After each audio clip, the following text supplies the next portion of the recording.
आज ऑनलाइन कक्षा 7 के स्टूडेंट को हिंदी लैंग्वेज पार्ट 4 वाक्य विचार के बारे में कुछ बताया और समझाया जा रहा है, जिसको सभी स्टूडेंट इस पाठ को पढ़ कर समझेंगे। इसके बाद इसकी एक्सरसाइज क्वेश्चन आंसर कराए जाएंगे, जिनको सभी स्टूडेंट लिखेंगे। आज इस पाठ को पढ़ करके समझना है। वाक्य की परिभाषा: दो या दो से अधिक शब्दों के सार्थक समूह को वाक्य कहते हैं।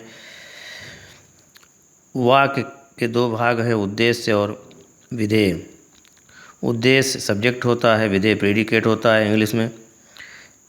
वाक्य में उसके जिसके विषय में कुछ कहा जाए उसे उद्देश्य कहते हैं। जैसे गीता चाय पी रही है, अविराज गीत गाता है।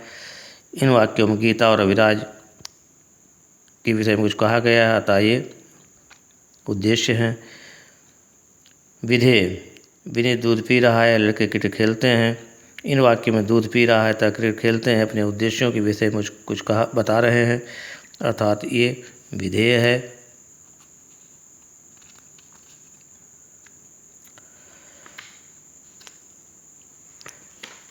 अगले पेज में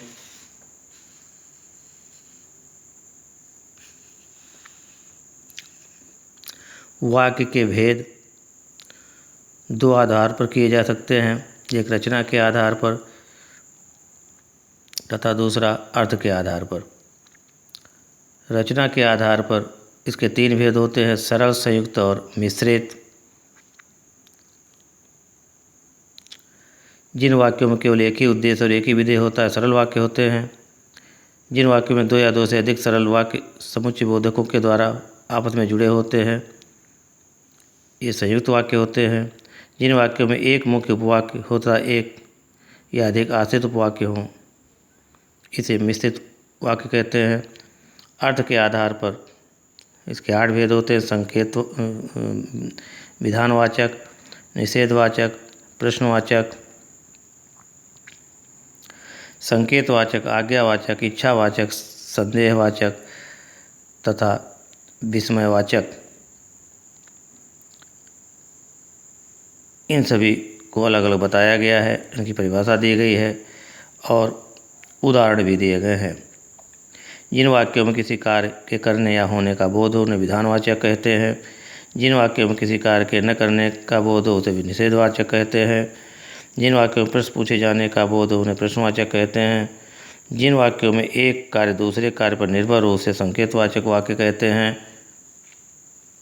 तथा